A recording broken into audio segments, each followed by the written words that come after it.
You slip out of your mother, somewhere in the rainforests of Borneo. Your hands grab onto her belly fur instantly and lock tight, because if you let go, you'll fall. She's high in the trees with branches spreading out in every direction, and the ground is somewhere far below where you can't see it. Your eyes are closed and you can't see anything around you, but you can feel her body shifting as she moves from one branch to another with you pressed against her chest. She stops at a thick branch and sits down, then pulls you closer and lets you feed. You stay there for a long time while she grooms your head and back with her fingers. Then she stands again and keeps moving through the treetops, and you just hold on tighter because there's nothing else you can do. Skip forward a few days, and your eyes open for the first time.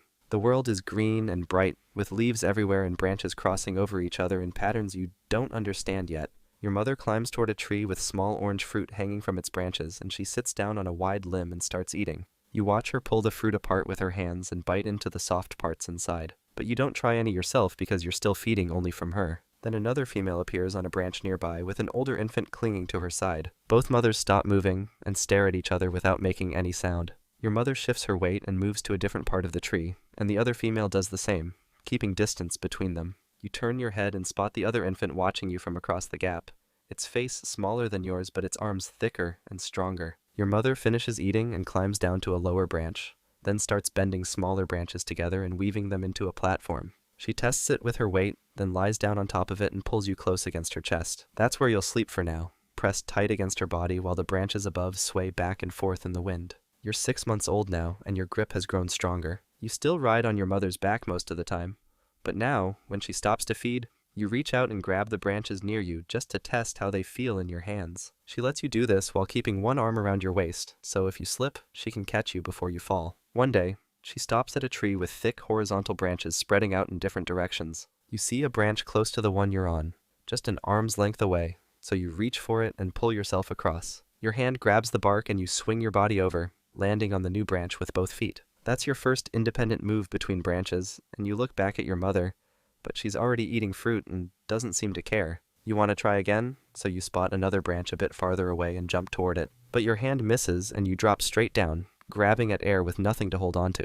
Then your fingers catch a smaller branch below, and your whole body jerks to a stop, leaving you hanging by one hand with your legs kicking in empty space. Your mother moves fast, climbing down and wrapping her arm around you, then pulling you back up to where she was sitting. She holds you against her chest for a while, checking your arms and legs with her fingers to make sure nothing is broken. You don't try moving to another branch for the rest of that day, and when she builds a nest later, you stay pressed tight against her side and don't let go. The fall didn't break anything, but it taught you something important. Not every branch will hold, and not every gap is close enough to cross. Next time, you'll need to be more careful about which ones you choose. Skip forward a bit, and you're 2 years old now. You still stay close to your mother, but you spend more time moving through the branches on your own, testing different roots and learning which ones are strong enough to hold your weight. She's feeding at a tree with large spiny fruit hanging from the branches, and you climb over to watch what she does. She grabs one of the fruits and twists it until it breaks free, then uses her teeth to tear through the thick outer shell, pulling the spines apart with her fingers.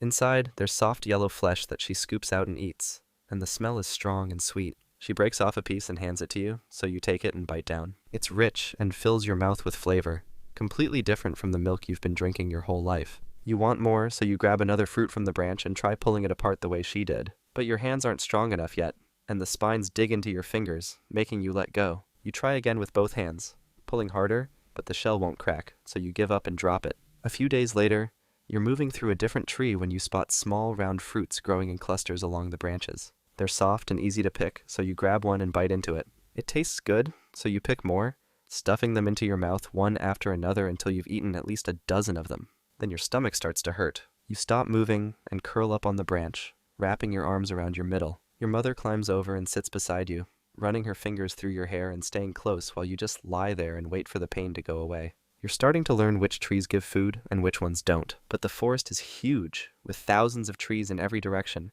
and you've barely seen any of it yet.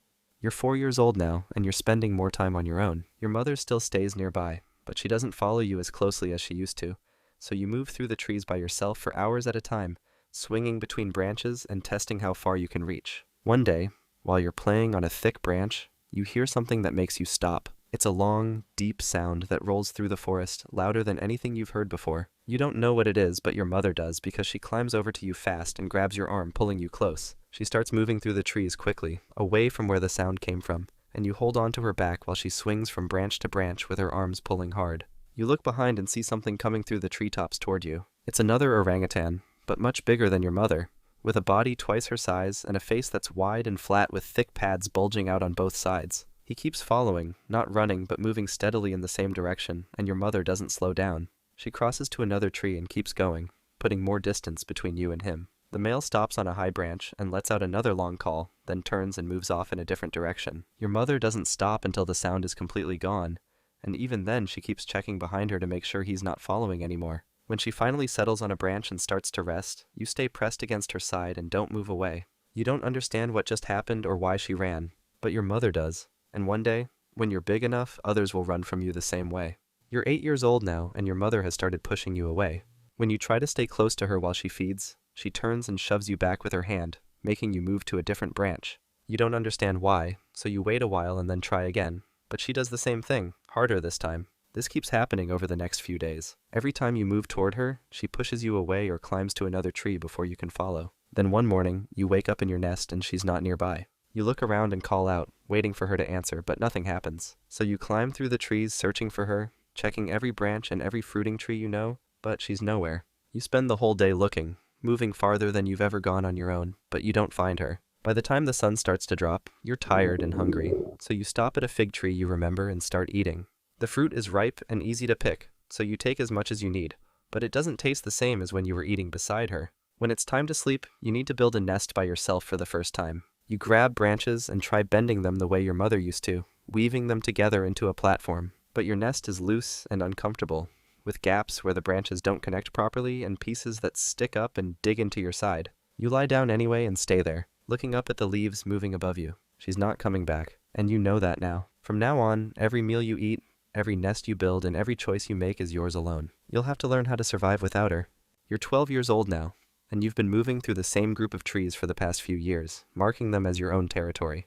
You're feeding on termites from a dead log, using a stick to pull them out of the holes in the wood, when you spot movement on a branch nearby.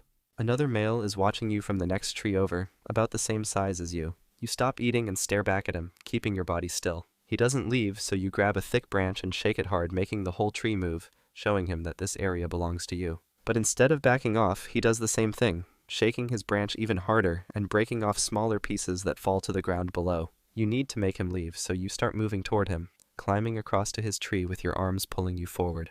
He sees you coming and drops his head, so you do the same, and then both of you charge.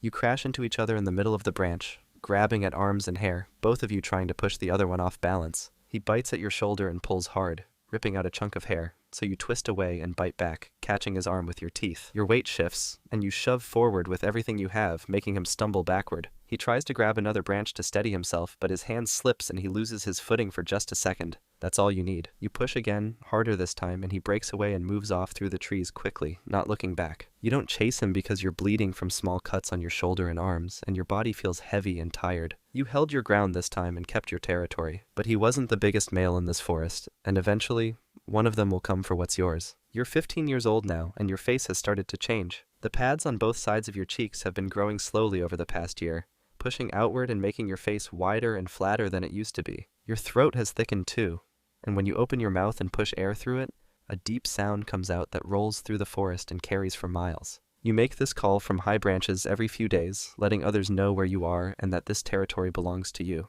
Then one day, a female appears in a tree nearby. She doesn't run when she sees you, so you move closer, crossing to her tree and stopping a few branches away. She watches you but stays where she is, so you start feeding on fruit from the same tree, keeping some distance between you. She does the same, pulling figs from the branches and eating them slowly. You spend the rest of the day moving through the trees together, never too close, but never far apart either. By the time the sun starts to drop, she's still nearby, so you climb over to the branch she's on and sit down beside her. She turns slightly and looks at you, then shifts her body to face you more directly. That's when you know she's allowing it, so you move behind her and mate. The whole thing takes only a few minutes, and when it's done, she climbs to a different tree and starts building her nest for the night. You don't follow her or try to stay close, because that's not how this works. She'll move back into her own territory tomorrow, and you'll go back to yours. You won't see her again, and you won't know if she has offspring or not. But there are other males out here, bigger ones who've been holding territory longer than you have, and some of them are going to come looking for what you've built. You're 18 years old now, and you're moving through the branches high above the ground, looking for fruit. You spot a large tree across a wide gap with ripe figs hanging from its branches, more food than you've seen in days. The distance is farther than most jumps, but there's a thick vine hanging between the trees that looks strong enough to hold your weight. You grab the vine with both hands and pull on it to test it, and it feels solid, so you wrap your fingers around it tightly and push off from the branch. But the moment your full weight hits the vine, it snaps completely, breaking apart like it was already dead and dried out. You drop straight down with nothing to grab onto, crashing through branches and leaves on the way. Your hands reach out trying to catch something, but everything you touch either breaks or slips through your fingers. Then you hit the ground hard, and your whole body slams into the dirt and roots below. You try to move your legs, but they don't respond. Nothing happens when you tell them to push or stand, so you just lie there with your face pressed against the ground. Your arms still work, so you try pulling yourself forward with your hands, dragging your body across the dirt, but you can't go far and you stop after only a few feet. Your breathing gets harder and more shallow, and your chest barely moves anymore. You turn your head slightly and see the trees rising up above you, the same ones you've been climbing through your entire life, but now they're too far away to reach. Your body stops moving. By the next day, ants have started crawling across your skin, and flies are landing on your face. The forest keeps going like it always has, and nothing about it changes just because you're gone. Life as an orangutan might be rough, but there's another animal out there that has it way worse. Trust me, it's wild. Check out the video and see for yourself.